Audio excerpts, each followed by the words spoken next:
Next, CityNet 30 takes you downtown for the weekly luncheon meeting of the City Club of Portland. Live weekly coverage of City Club is produced through the facilities of Portland Cable Access. Now we join the City Club for this week's program. And how its shape and well-being reflect our broader civic health and course, so I won't do that. But I would like to share a couple of thoughts with you. In the early 1950s, anthropologist Monica Wilson wrote that ritual celebrations reveal values at their deepest level. People express in ritual what moves them most. It is the values of the group that are revealed. I see in the study of rituals, she wrote, the key to an understanding of the essential constitution of human societies. So today's ritual celebration of the act chartering the Willamette Riverbank clearing 150 years ago serves the broader purpose of reaffirming shared values and purpose. A lot has been said recently about choices and trade-offs. A lot has also been said about our no longer having a shared story. There's an anecdote about tribal storytelling that seems appropriate to this occasion, with an especially ironic bow to our current energy situation. During the late 1960s, electricity was first introduced to a rural village in Nigeria. Each family was given a single light bulb for their hut. The problem was that at night, although there was nothing to read, and many of the villagers did not know how to read, the families would sit in their huts, spellbound by this miraculous new technology. Light bulb watching began to replace the customary evening gatherings by the tribal fire, where elders would pass along the history of the tribe. The tribe was losing a sense of its own history, literally, in the light of a dozen or so electric bulbs. And in spite of the reality that if the power grid goes down, we might all soon be huddled by a fire, there is a message here about the importance of a family, an organization, a city, periodically and regularly retelling its story and staying focused. On behalf of the City Club of Portland, I'm delighted that Mayor Katz and her two co-presenters today have chosen this Friday program to share with us the story of Portland's past and present, and to help us jointly imagine our future. Mayor Katz.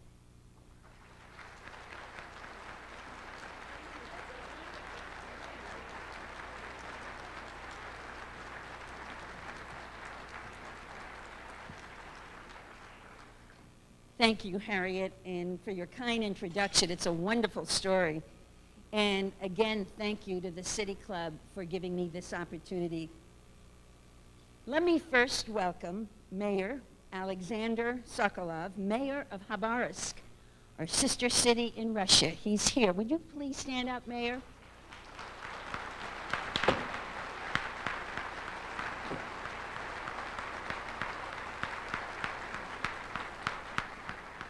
We also have in the audience Congressman Earl Blumenauer. Earl?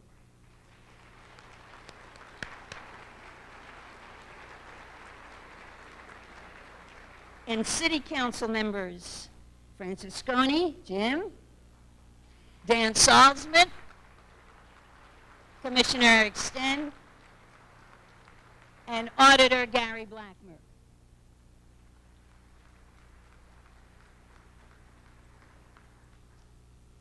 Today's presentation about the River Renaissance kicks off a year-long partnership with the Oregon Historical Society, the City Club, Multnomah County Library, to honor Portland's 150th birthday. Together, we will be hosting a series of public discussions that explore how we became the most livable city in the country, examine our past, and discover how it contributed to our uniqueness, and then investigate what is ahead for our future. We're looking at our history, all of it, the good, the bad, and the ugly. But first, let me fulfill my traditional State of the City responsibilities by giving you a very quick progress report on the aggressive agenda I laid out last year for my next 4 years of my administration. Now hang on, because I'm going to do this rather rapidly. On the issue of education, we set a goal for 95% of Portland's third graders to reach reading benchmarks. The results so far are pretty good. Test scores are up. 79% are reaching the benchmarks in Portland Public Schools and 80% in David Douglas and Centennial. We must, that's all right, they deserve it. Next, we must focus help on those students not meeting standards. On economic development and jobs, I said we must close the income gap between the rich and the poor. We won't know the results until the census data is presented to us next year. But meantime, we have seen some progress with an 11% increase in creative service jobs, one of our targeted industries. An expanded Oregon Convention Center and a new Portland State Engineering School are well underway. Next, help grow Oregon Health Sciences University. Our public safety goal is to end youth gun murders in Portland. The results are very good. Deaths have been reduced from 20 to 3 in 3 years. Next year, lower the number even more. Our neighborhood livability goal is to keep us a beautiful city and protect our neighborhoods from poorly managed growth. The results are not perfect. Too much schlock is still being built. But we have revitalized the city planning efforts. Next, tougher design standards and neighborhood improvements in Gateway, Lentz, St. John's, and along North Interstate. Our housing goal is to increase its affordability and home ownership. The results are not very good. Despite subsidizing 9,600 housing units over the past 7 years, the relative cost of housing increased and the percentage of homeowners have not budged. Next, we need more resources to that effort, and the state legislature must approve a regional real estate transfer tax to make that possible. Our transportation goal was to expand transit, make it more frequent and fareless. The results are mixed. Too many people are still driving alone in their cars, clogging up the roads. But we will more than double the fareless square from PGE Park to Lloyd Center this year. Next, the opening up of the streetcar and Airport Max.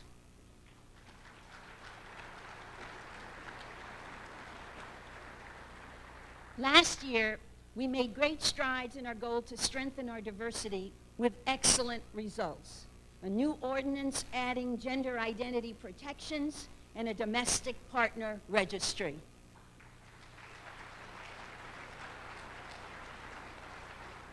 Next, develop more minority and women-owned contracting firms. Our environmental goal brings us back to today's topic, the cleanup of the Willamette River. Our history as a community starts at a clearing on the muddy banks of our river in what pioneer Jesse Applegate called a gloomy forest. The river has shaped us as a place and as a people. It has touched our civic and political life. It confronts us with the single greatest public challenge for the next 20 years. And it presents us with opportunities that will define much of what it means to be Portland in the years to come. You know the story of the Willamette reads like a real potboiler romance, one of love, abuse and neglect, partial redemption, and unrequited promises. In fact, we're thinking of getting it published to help make up our budget shortfall. All we need is a Harlequin book contract and Fabio to do the cover. That's our best attempt at river humor. Only the end of our book has not yet been written. That will be up to each one of us. So let us start. To begin our story, I want to introduce historian and Portland State University professor Carl Abbott. Carl?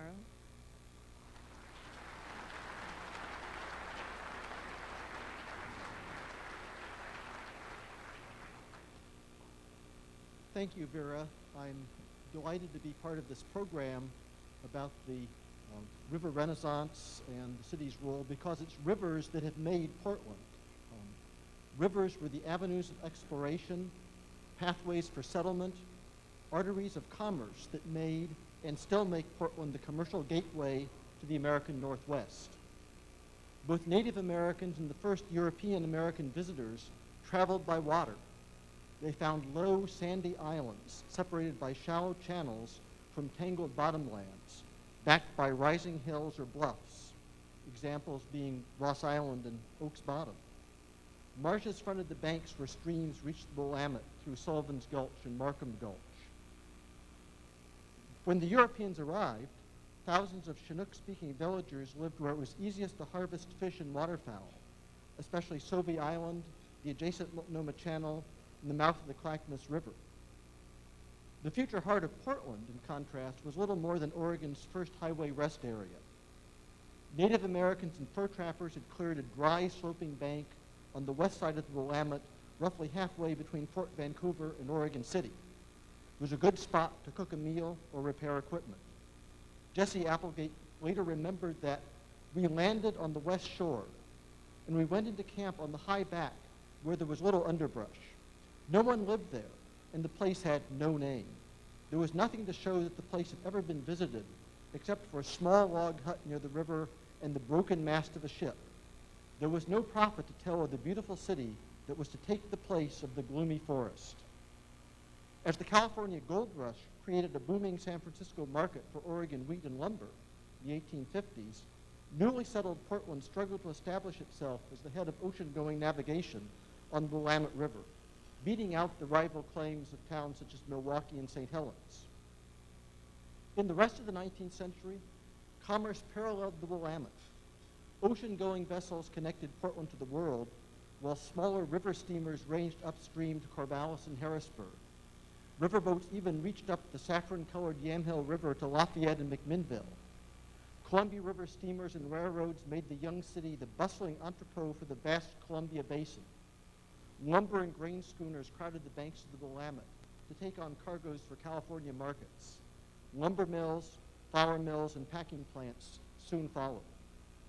Then as now, as the mayor well remembers, seasonal floods have reminded Portlanders of the power of our natural environment.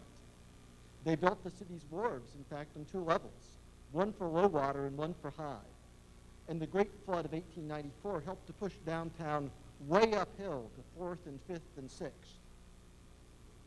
World War II turned this comfortable regional trading center upside down.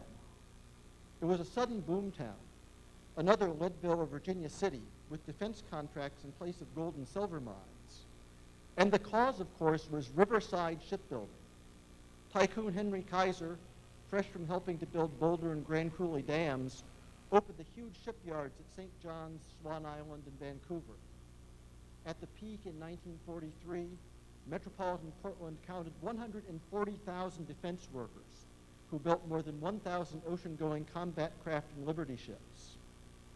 The shipyards are largely gone, but the river remains an economic focus. Portland is still the regional transportation hub, trading post for Oregon, much of Idaho, and much of Washington. Downtown Portland is part of a vast riverside employment corridor. Within 1 mile of the river in Multnomah, Washington, and Clackamas counties are more than 200,000 jobs. 21st century Portland preserves the geography of the 19th century. In that first Portland, water transportation created an industrial and working class corridor that traced the Willamette. Fulton, along the Macadam Road southward, anchored the corridor on the west bank. North of its factories and worker housing was South Portland, a thriving immigrant neighborhood with Italian groceries, the Cristoforo Colombo Society, Jewish synagogues and schools. Then came more docks and more warehouses and the cheap lodgings of Skid Row. The east side of the river was part of the same industrial corridor. East Portland and Albina were sort of the Jersey City of the Willamette, industrial suburbs built around docks, factories, railroad yards. There were tough communities of saloons, boarding houses, trainmen, and immigrant laborers. The waterfront in the early 20th century was Skid Row, factories, and immigrants. It was also a manipulated landscape.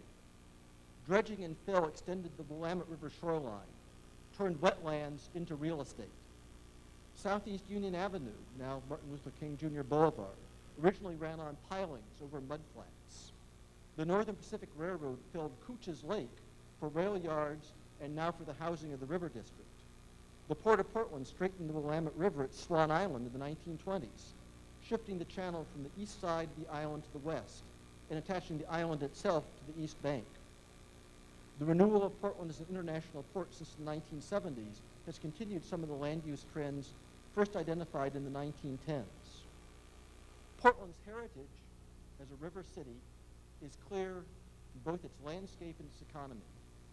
Lofty grain elevators still transfer Oregon and Washington wheat into waiting ships directly across the Willamette from Old Town and the River District, while the auto docks and container docks of Terminal 4 and Rivergate serve the 21st century maritime economy.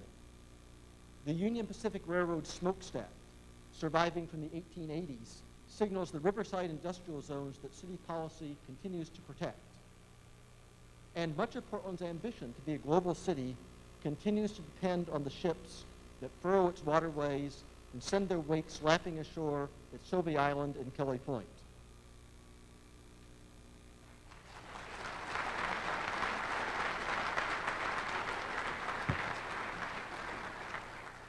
Thank you, Carl. As you heard, the Willamette has indeed made Portland. But as we have grown, what have we made of our river? Our next speaker will illustrate it is not a history that Portland and other settlements and cities along its bank can point to with much pride. To tell the rest of our story, please welcome Bill Robbins, an environmental historian and a distinguished professor at Oregon State University. Bill?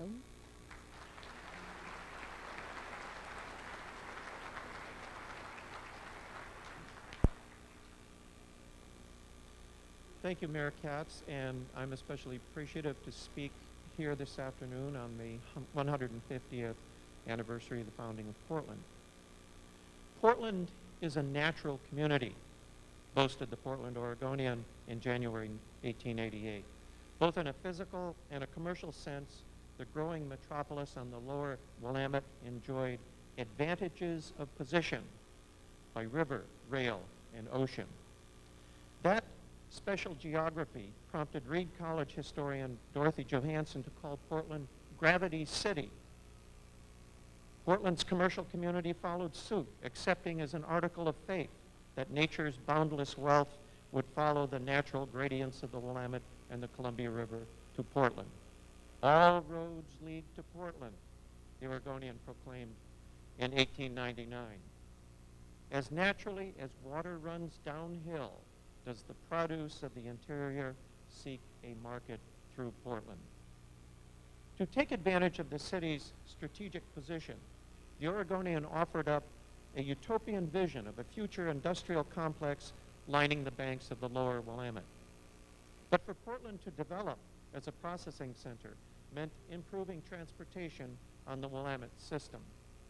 To remove obstructions to river transportation, especially above Willamette Falls, the federal government funded the construction of a steam-powered snag puller Built at Oregon City in 1871, the work of the snag puller marked the beginning of efforts to reshape the waterway for commercial traffic. Along with dredging in Portland Harbor and upriver diking and revetment work, federal and state governments set in motion the industrialization of the river. In comparison to changes that have taken place after the Second World War, those 19th century modifications were modest. By the early years of the 20th century, the Willamette River had become a commercial traffic way and dumping ground. Lumbermen used the waterway to float logs downstream, and the growing cities and towns that lined its banks emptied untreated sewage directly into the river. To make matters worse, sawmills, pulp and paper plants, and canneries returned their wastewater directly into the river. Those conditions prompted the newly created Oregon Board of Health in 1907 to call the river an open sewer. But this story also provides comic relief. When one prominent Portlander took a boat trip through the harbor and noticed open sewers discharging wastes along the shoreline, he asked if the sewers could be lowered below water level so the discharges could not be seen. It was not until 1926 that the Oregon Board of Health and the Fish and Game Commission called the first official conference on stream pollution, a gathering that included public engineers from most of the larger Willamette Valley communities. The Portland City Club in 1927 reported the river to be filthy and ugly. It cited Portland as the worst offender and found that nearly half of Portland's citizens favored stream pollution legislation. And the testimony continued to mount, with the state's epidemiologist testifying in the early 1930s that the odor, stench, and filthy appearance of the river violate our aesthetic sense. Oregon's turning point in addressing river pollution begins with Governor Julius Meyer, who called a conference of Willamette Valley public officials in 1933. Further investigations led to an analysis of industrial and municipal waste problems and cited the pulp and paper industry as a major source of industrial pollutants. When the state legislature passed a pollution abatement bill in 1937, Governor Charles Martin vetoed it. However, the Isaac Walton League and the Oregon Wildlife Federation backed an initiative, the Water Purification and Prevention of Pollution Bill, that led to the establishment of the State Sanitary Authority.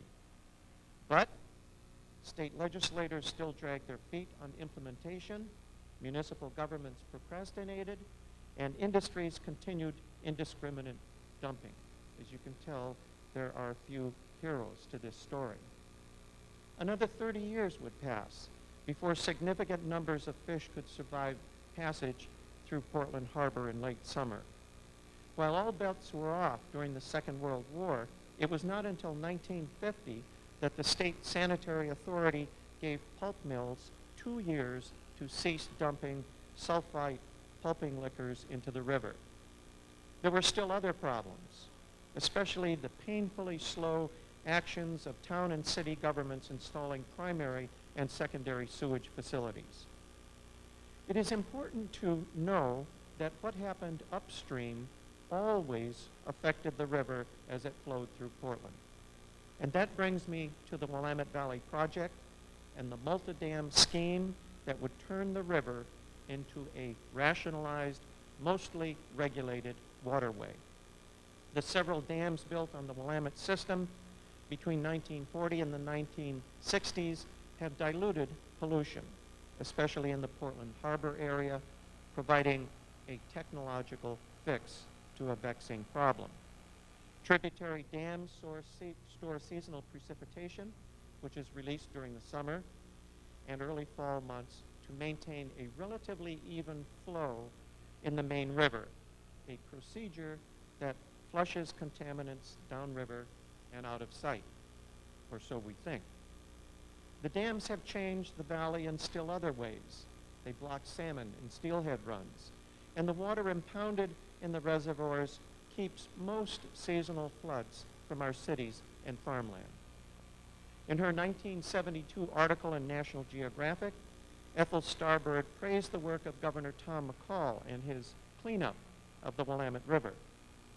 McCall and others certainly deserve credit, but an important and seldom mentioned factor in pollution abatement has been the regulated flow of the waterway. But the mushrooming growth of our cities and suburbs and the massive introduction of chemicals into the environment since the Second World War have contributed to other problems. Once again, the river, perhaps our miner's canary, is speaking back. A few years ago, the State Department of Environmental Quality began reporting high incidences of residue from the herbicide atrazine and the insecticide diazinon in river bottom sediment. And last year, the Oregonian confirmed findings of deformed and weird-looking fish in the Newburgh Pool. It is important to remember that what has happened to the Willamette system in the last 125 years is very much related to human activity. In that sense, the Willamette is our river. Thank you.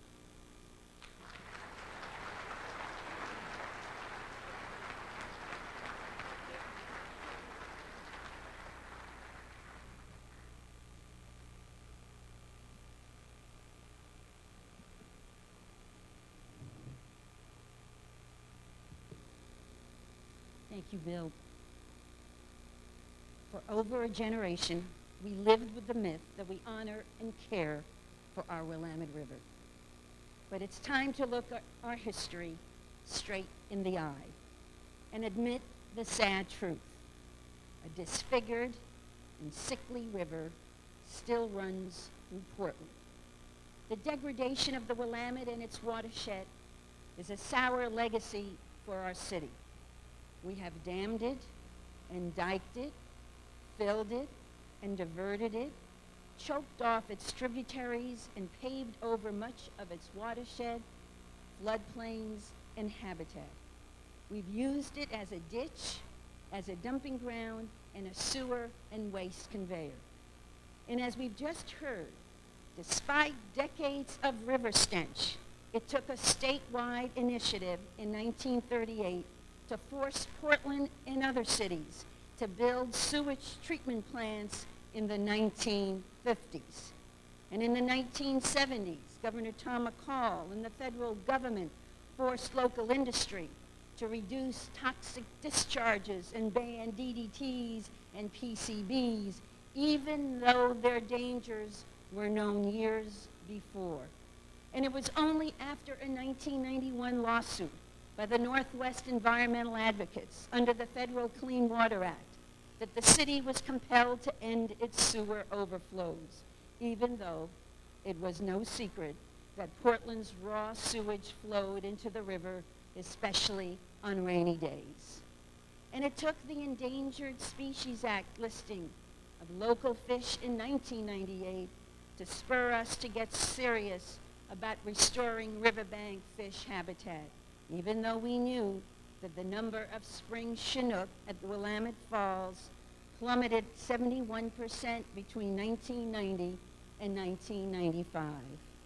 And it took the threat, and now reality, of the Portland Harbor Superfund designation just last year to force our community to begin dealing with the toxic sediments in the river, even though we knew of them for decades. I know that I can speak for the entire City Council when I declare that the days of Portland acting only after being prodded by others are officially over.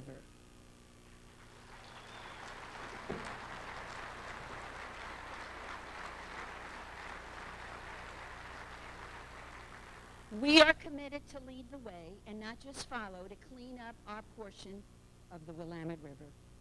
We are blessed with a city council well suited to this task. And I want to thank all of them, Commissioner Hales, Commissioner Francisconi, and especially Commissioner Sten and Salzman for their work in bringing together the best thinking and creativity on how to approach this assignment. But government is not the only solution to this problem. We need all of you as well. We all must accept our portion of responsibility. If you live or visit any part of the Oregon's 5,000 square mile Willamette watershed, you're either part of the problem or part of the solution. And we have a lot of information for you out in the lobby so that you can all help us.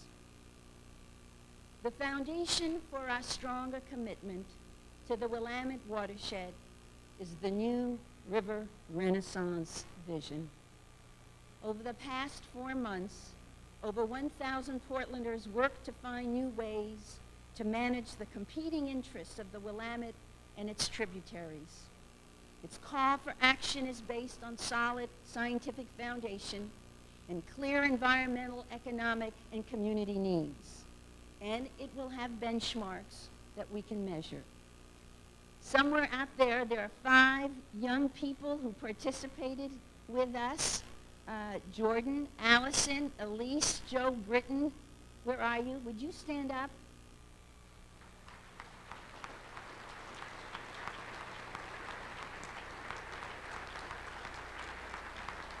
I want to thank them for their contributions. Hang in there. Work with us. We need you. This is your river, and it'll be your river when we're all gone. I embrace the River Renaissance vision, a vision that includes a vibrant waterfront with trails, urban plazas, restaurants, marinas surrounded by public art, where the Willamette is a place for walks and bicycles, boating and swimming and fishing, a place where all the Portlanders have easy access to the water's edge, where we reconnect with our history and the soul of our city.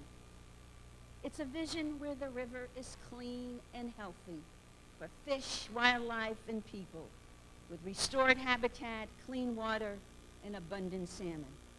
It's a future that includes a prosperous working harbor, with Portland acknowledged as a regional and an international hub and gateway for the Pacific Rim.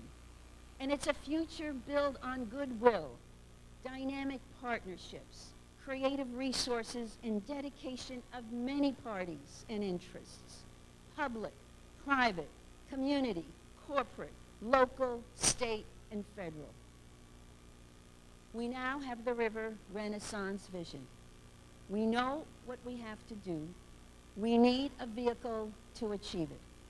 So today I propose the creation of the Portland River Trust, a convener of public river interests that have jurisdiction in Portland. At the last count, 13 public agencies have a role in Willamette-related issues.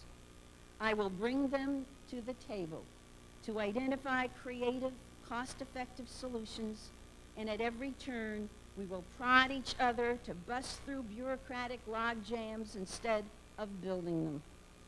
My proposal is based on my experience with the get-it-done approach we use to build the challenging Airport Max in record time and with maximum efficiency. It is also based on the creative, results-oriented approach offered by the city's excellent Clean River Plan, a groundbreaking science and research work on the Endangered Species Act, and the results of the Combined Sewer Overflow Program. By the way, regarding the combined sewer overflows, I'm pleased that for the first time in a century, 99% of our sewer discharges into the Columbia Slough have ended.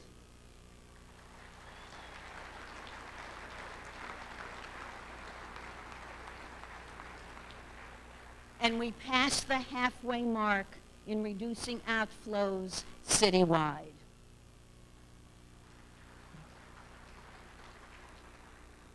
We will need the accountable, creative, and well-coordinated work of the River Trust to realize some exciting River Renaissance-related projects that are in the works right now. North Macadam is an important opportunity. We hope to transform a 130-acre, largely vacant site along the Willamette, just south of downtown, into a vibrant riverside neighborhood of housing, retail, recreational experience, and office developments such as the expansion of the Oregon Health Sciences University, the city's largest employer. And we do all of this while restoring some of the river's natural functions and expanding the greenway. When we started this project with the private landowners 3 years ago, we agreed to setback standards of 50 feet. It was based on the best of what we knew then. But now I believe we were wrong. To save riparian habitat, endangered species, and provide for more public access, with few exceptions, I believe we need at least 100-foot setbacks.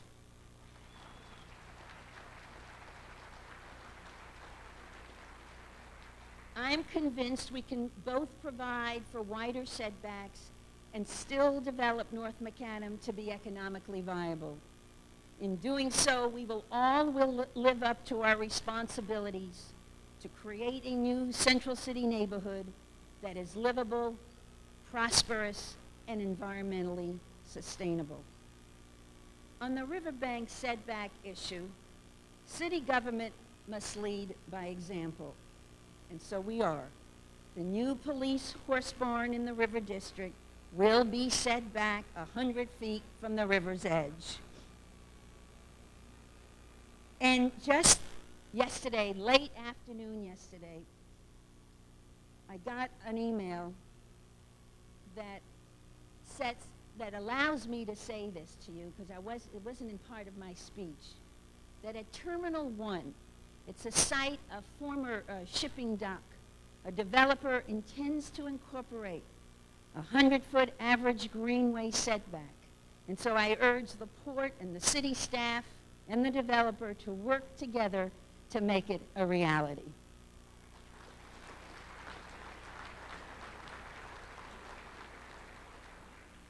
Moving east to the middle of the river, Ross Island is another example of a river renaissance site.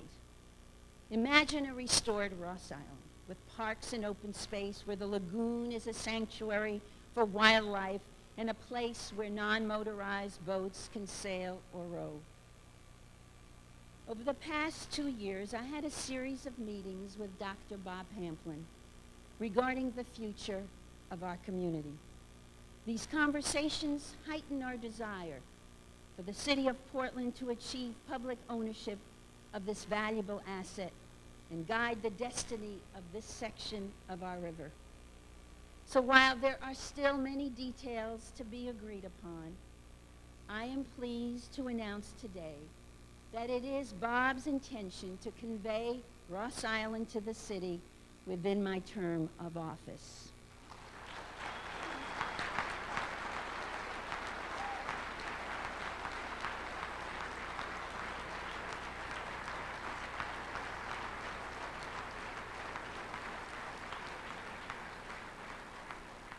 Thank you, Bob. What a wonderful, wonderful birthday gift this is to the city. To help get this moving, Dr. Pamplin and I also agreed that citizens of Portland should play a significant role in shaping the reclamation of Ross Island. So soon I'll be announcing the formation of a committee to review the existing Ross Island reclamation plan, modernize it if it's needed, and prepare an action plan that will be ready for implementation by this time next year. The end result will be a true Portland treasure island, every bit as precious as Forest Park.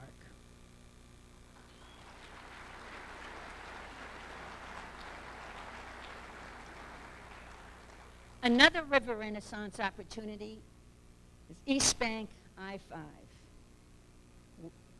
We all know it.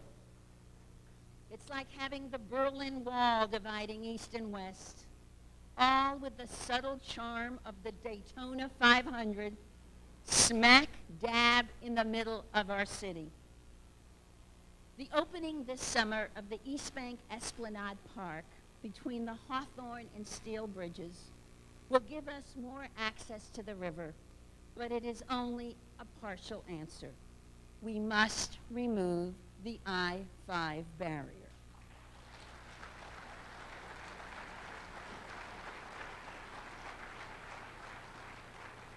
The possibilities of this liberated stretch of riverbank are many. Imagine a new East Side world-class riverbank park, room for cultural and creative centers, and a strengthened employment district, to name just a few ideas. It's a tall order, but I believe the time has come to figure this out once and for all. I'm pleased today to announce that I will create an I-5 options task force to look at alternatives for removing its stranglehold on our east side. Clearly, this is a long-term project, but we have two great partners in this effort. The Central East Side Industrial Council, which has shown great leadership and vision in improving the Central East Side. They'll take a key role in studying the issue. And Congressman Blumenauer has agreed to work with our federal partners to move this effort forward.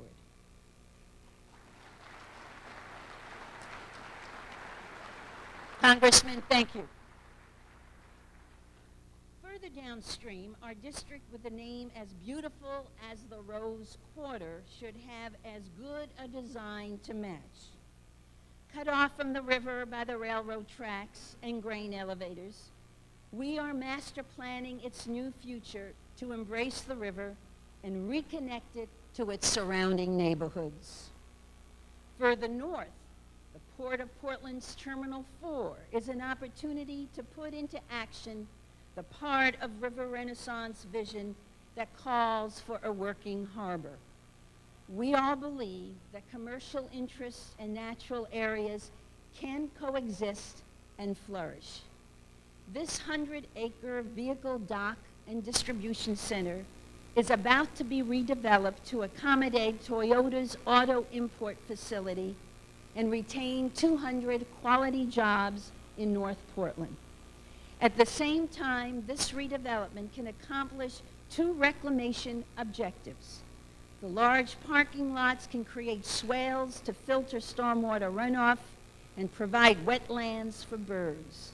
And the distance between the docks and the parking lots can be widened to create habitat for fish and wildlife. Finally, close to the confluence of the Willamette and Columbia, we hope someday to reclaim the 27-acre Willamette Cove and restore it for the citizens as a natural area. Before concluding our tour of River Renaissance opportunity sites, I want to underscore that the health of the Willamette also depends on the health of its tributaries. Restoring Johnson Creek is key, as is daylighting Forest Park streams and removing culverts that trap fish. Finally, I want you to be aware of 3 torpedoes that could blow us out of the water and blow up our best efforts to restore the Willamette watershed. First, ballot measure number 7. That one's already launched and whizzing its way toward us. It's in the courts and may be overturned. But even if it's declared unconstitutional, the issue will be back on the ballot one way or another. Our challenge is to find a way to respond to voters' concern for fairness while not threatening the fundamental principle of common community good that sets Oregon apart from other states.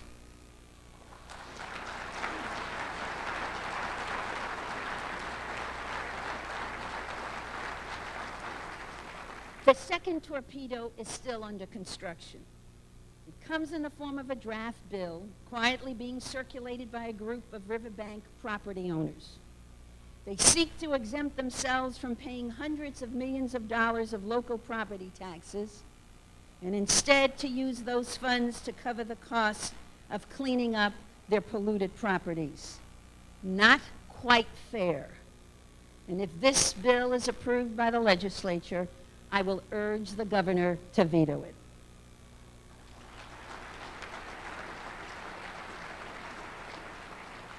And third, we'll be sunk if the state agencies such as the Department of Environmental Quality, the Department of Fish and Wildlife, and the Department of Land Conservation and Development aren't funded adequately.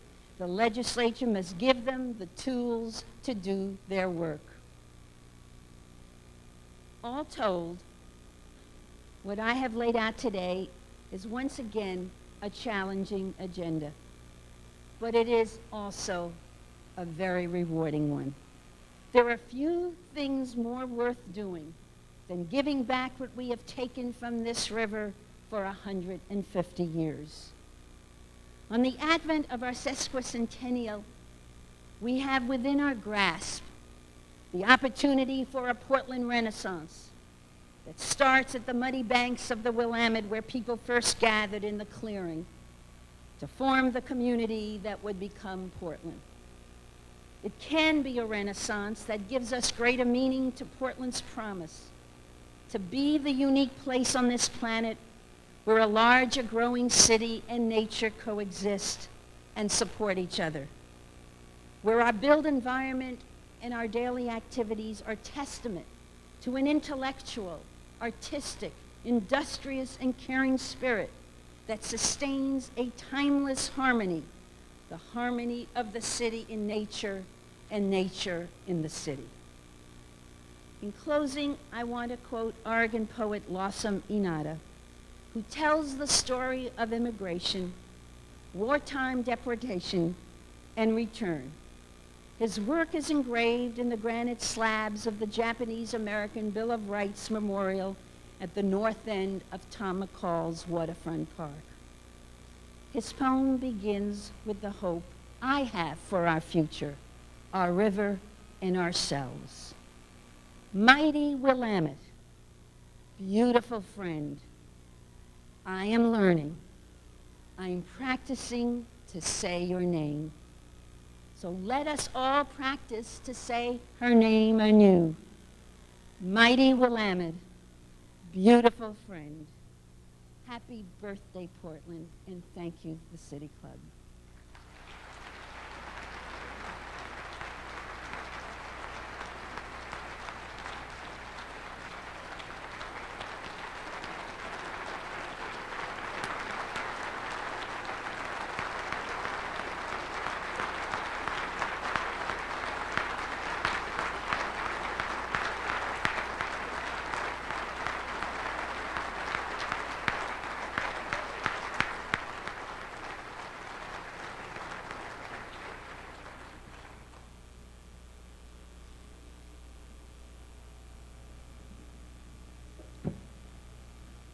Thank you, Mayor Katz, for that vision of the new Willamette River that I'm sure we all share. It's exciting, and we're going to be behind you. I want to turn your vision a little inward. We come down the river past Ross Island between the beautiful banks, and then we go west up into the center of the city, and we hit the park blocks around Portland State. And we follow those north, and it ends. The pathway isn't open. Some have a vision for that pathway, like the vision for a river that would be filled with people and street performers and street vendors and activity. And so my question to you is there room for that vision of a solid ground pathway next to the river pathway? And will you help make it happen? Yeah, that's a loaded question. I think all of you are also aware of a vision that former Governor Neil Goldschmidt is working on to leave 2 buildings on the south end of the park block, but to move the rest of the buildings off and create an environment. We don't know yet what it's going to look like. What I decided that this is a discussion that needs to be far broader than 1 or 2 or 3 or 4 or 5 people. And it probably needs fresh eyes, because this is a very important discussion with the community that's going to go on. And so we invited, I think it's 7 experts from all over the country to come into Portland to walk those blocks, to talk to stakeholders in the community, and to provide us, after several days of being in town, options. 1 option, 2 options, maybe 3 options. Don't know.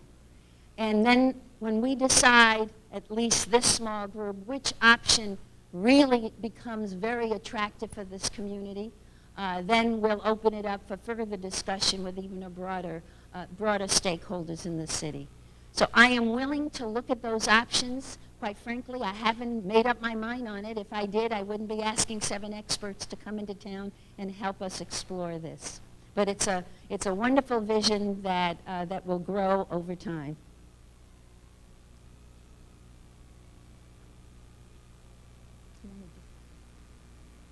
Good afternoon, Mayor Katz. I'm Jay Formick, City Club member, and I'm enthralled with much of your vision. It's a very, very grand vision for this city and this region. My concern is, however, I am having trouble discerning where low and moderate income living quarters are going to be accommodated in that vision. It's going to be a very pretty place, but the people who build it need some place to live too. Can you address that? Well, absolutely. As you know, affordable housing is a top priority for every member of the council. And we have made that as a priority using our own general fund dollars as well as our urban renewal dollars. And so you will be seeing over the next couple of years additional affordable housing built all over the city. In the areas of North Macadam, and certainly in the areas on the east side, those possibilities still exist. But the work for us right now is to develop the kinds of standards that we need for river restoration, for habitat restoration, to work with the developers and the private owners of that land to see if we can entice them on the fact that housing as well as retail and office space is necessary to meet our density goals and necessary to meet the growth in this community. So that has not been forgotten. Ray Polani, a City Club member. Mayor Katz, let me preface by saying that the automobile is an excellent servant, but an awful master. We talk about the East Bank Freeway. How about Max underground, under the city, under the river, to make it work for the future? Give him a hand. Ray, I don't know if that is an option or not, and I know that that's so dear to your heart, and I don't want to disappoint you. But I do want to tell you that Mayor Royce Pollard from Vancouver and I and neighbors and businessmen and women from both Vancouver and Oregon are really looking at the holistic options available that could be available to us, again, over a long period of time to move goods and services, to satisfy the needs of the port as well as the neighborhoods, and to begin thinking seriously of an extension of light rail to Vancouver.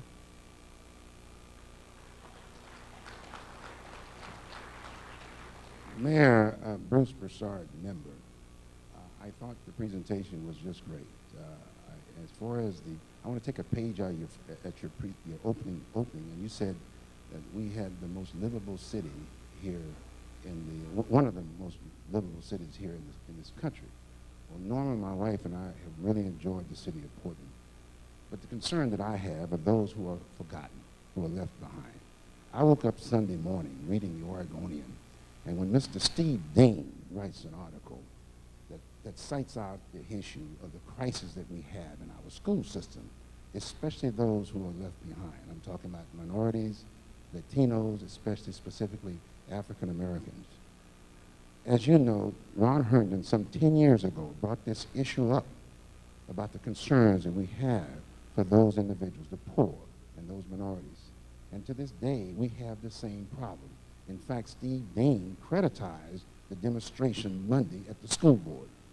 Since we, as a city, and you as the mayor, who have contributed monies to the school district, making you an honorary member of the school board, how are we going to address this problem? Well, first of all, I didn't read Steve Dean's column, but I can answer the question. You're absolutely right that we have left a lot of our young children behind, and I have said over and over again, standing here in this podium, I pounded the podium and said, this is not acceptable. This community should not and will not allow that to happen. And I support Ronnie Herndon's goals, and I have one of the reasons that when I was in the legislature, I worked so hard on the education reform was the whole notion that we are leaving many, many children behind, and that we needed to re-examine how we educate, for what purpose we educate, and begin to set some standards so that we can measure whether there's progress or not, which is really what Ronnie is asking for. He's also asking for, rightfully so, is that the best teachers be moved or asked to be moved or coerced to be moved or in providing incentives for them to be moved to the schools that need some help. So yes, I support the measure, his work.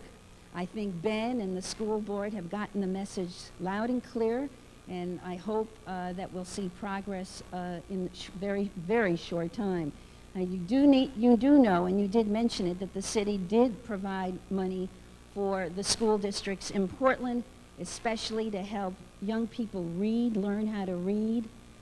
The reading benchmark for third grade is absolutely critical. If our youngsters don't read by third grade, most of them will fail, and that's an overstatement, but the history of schools and progress really reflects that.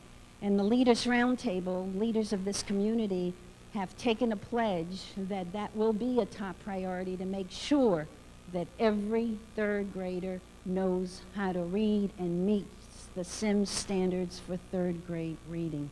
And with the money that we gave the school districts, in fact, they did move the reading level for a lot of those students that attended the summer school program. Amal Naik, City Club member. Mayor, I was in your presentation, you'd made a reference to doing some construction in the North Macadam area.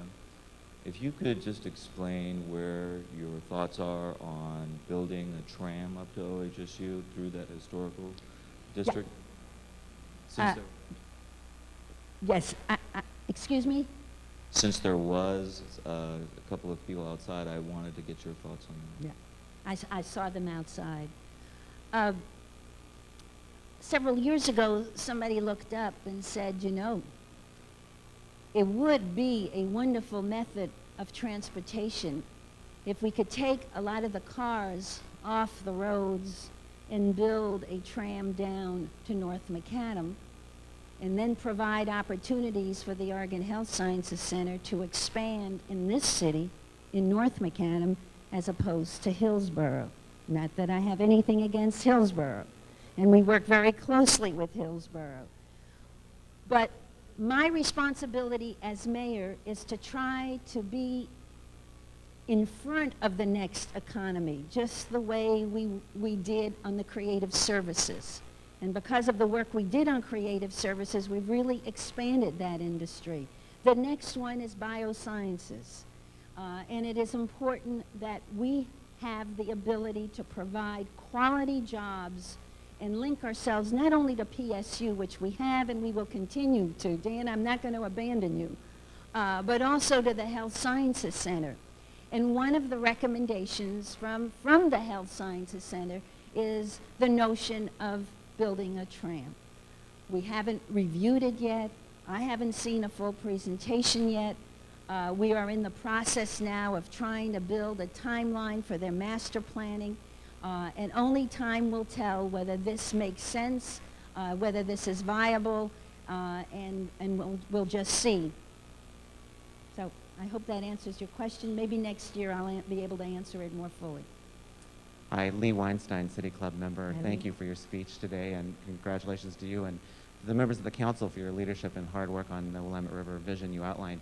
A question related to that, maybe it's geography, maybe it's the fact that we don't have 7 bridges crossing it, but one river we tend to forget about in Portland is the Columbia River, which also we share our shores with. And I'm just wondering how your vision for what you outlined today with the Willamette connects with the Columbia, with which the Willamette is connected. Yes, that's a good question. We have the River Renaissance vision has stayed on the Willamette. We certainly understand that there is a connection. We also understand the importance of keeping the gorge or sections of the gorge pristine, and I also understand that to maintain our working harbor and to maintain the economy of all of Oregon, especially Eastern Oregon, that the channel deepening project needs to proceed as long as it is environmentally friendly and as long as we meet all the environmental standards that the federal agencies are going to set for us. And we're now in a study period, and when that study period is over, we'll see what the outcome of that is. We've lost Evergreen because the channel is 40 feet instead of 43 feet, and we're going to be losing a lot more of the vessels that normally have come into Portland will be going to other ports. That's good paying jobs, that is an economy, and if we can do it environmentally friendly and do it to protect the environment, then we need to get on with that business. Mayor Katz, Andy Sloop, Chair of the City Club Measure 7 Study Committee. You mentioned that Measure 7 could be a torpedo that could blow your vision out of the water. Can you comment on how the city might prevent that, and specifically if the city is working on any kind of a legislative agenda? Good question. Steve Shell, raise your hand. Steve is chairing and continue to chair for the last, I think, 9 years or 8 years, the Growth Management Committee that's constantly poking and prodding jurisdictions to take a look at how we maintain our urban growth boundary, how we maintain the quality of life, what we need to do. He and the committee now are tackling this issue of what is the city's role, what should be the region's role, what should the state role be. Let me just say that in the work that's being done, focus groups that are being done, it is very clear that people were sending all of us a message. It was the same message that was sent to us before ballot measure 5 and 47. The fairness issue. And we need to go back and ask the question, what do you really mean when you say the fairness issue? Is it that government in general hasn't been fair with your property rights? Is it that we need to do something else after how many years of Senate Bill 100 that we have ignored over these years? We don't know that yet. As soon as that work is done, then hopefully we'll be able to send a message and work with the legislature and with the governor to see what kind of a response we need to put together. I'm not sure the legislature today knows what to do, and I'll be quite honest, I don't know if I know today what we need to do. There's still a lot more information that we want so that we can be successful in our attempt to satisfy the concerns of the citizens, but still maintain the state of Oregon. Last 2 questions? Mayor Katz, And if I don't like that question, it'll be the last question. all right. Might well be. Plain and simple. Thank you very much for your speech. I appreciated the emphasis on restoring river health and restoring livability in Portland, along with economic viability. Those are very important concerns. I have a follow-up question for both, or 2 of the previous questions you just heard, one on the tram and the other on Measure 7.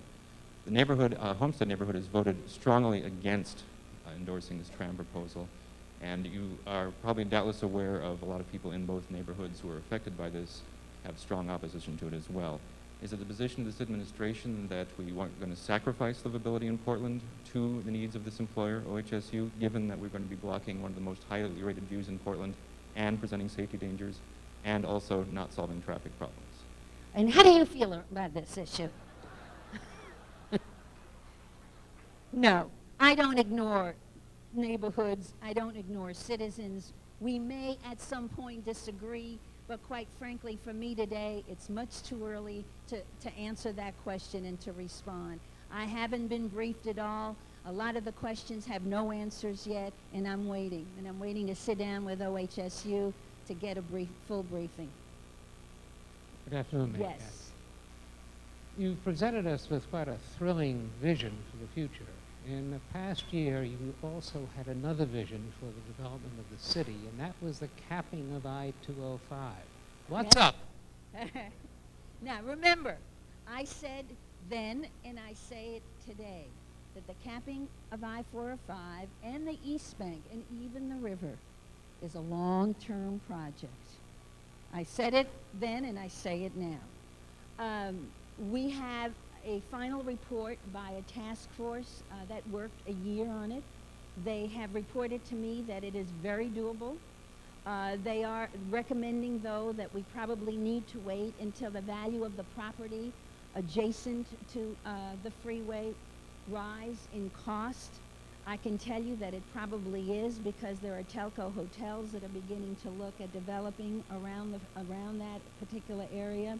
And as soon as it is financially feasible, I predict that there will be a section of that freeway capped, and big dreams of the community on both the east side and the west side realized. Thank you.